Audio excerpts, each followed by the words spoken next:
მოატარეთ. მოგესალმებით მეგობრებო, ეს ერთ-ერთ ორგანიზაციაში ვიყავით, ბელგიურ ორგანიზაციაში. სადაც გვქონდა საუბარი ქვეყანაში მიმდინარე პრობლემებზე, რა თქმა უნდა, და იმაზე, რომ ქართველ მიგრანტებს ექცევიან არაადეკვატურად, რაც ჩვენ ქვეყანაში ხდება. იმის არაშესაბამისად ექცევიან, რომ ქვეყანა ჯერ კიდევ ბელგია და ევროპული ქვეყნები საქართველოს აღიარებს უსაფრთხო ქვეყნად და როგორაა უსაფრთხო ქვეყანა, რუსაღურით ჩამოცვენით ხდება ადამიანები და ციხეები გადატენილია პოლიტპატიმრებით და მოძალადე ადამიანებით და არ ვიცი, პოლიცია უკვე დუბინგები და იმგენი დგას, ხელის კეტები დგას ქუჩაში და არ ვიცი, იქ ცხოვრება თუ უსაფრთხოა, ყველაფერის ნაბიჯები, სადაც სიკვდილია ჩასაფარებული, ან თავისუფლების აღკვეთა.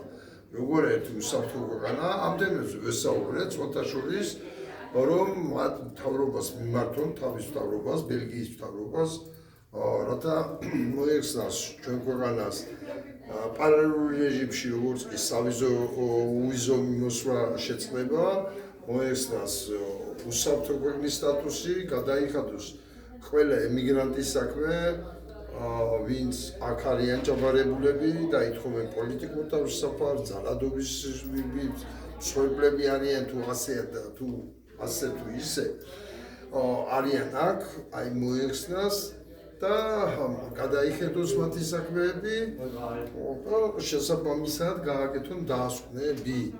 აი ამაზე დღეს გქონდა ძალიან საინტერესო შეხვედრა, რა ვიცი, ყოფილი ვარ, გაგებით მოეკიდენ ჩვენ საუბარს, მე მარტო არ ვიყავი, რამდენიმე ქართველი ვიყავით, გაგებით მოეკიდენ ამ თემას და დაგვიდნენ რომ დაძრავენ საკითხს ბელგიის მთავრობასთან და გითხრა რომ თუ კარგი იქნება თუ ქართველი ემიგრანტები, ვინც ვზნობთ ამას და ვიზეცაც ეს შეგეხოთ, რამე აქციას გამართავთ და მოითხოვთ რა თქვენი უფლებების დაცვას. და ხალხო, ყველაფერს ბრძოლა უნდა. ამიტომ ემიგრანტებმა მოგიწოდეთ, მე არ ვიცი რა როდის დავნიშნავ, რას დავნიშნავ, მაგრამ უნდა გამოვიდეთ და უნდა გააპროტესტოთ. აბა ბრძოლა გარანტები არ ხდება საერთოდ. რა ვიცი, ან შეიძლება ხელმოწერებიც დაგჭირდეს, დავიწყოთ ეს ყველგან მთელ ევროპის ტერიტორიაზე, რატო ყველა ევროპის სახელმწიფოს მიმართოთ. არავითარი უსაფრთხო ქვეყანა საქართველო არ არის, მაგრამ ყურადღებისათვის.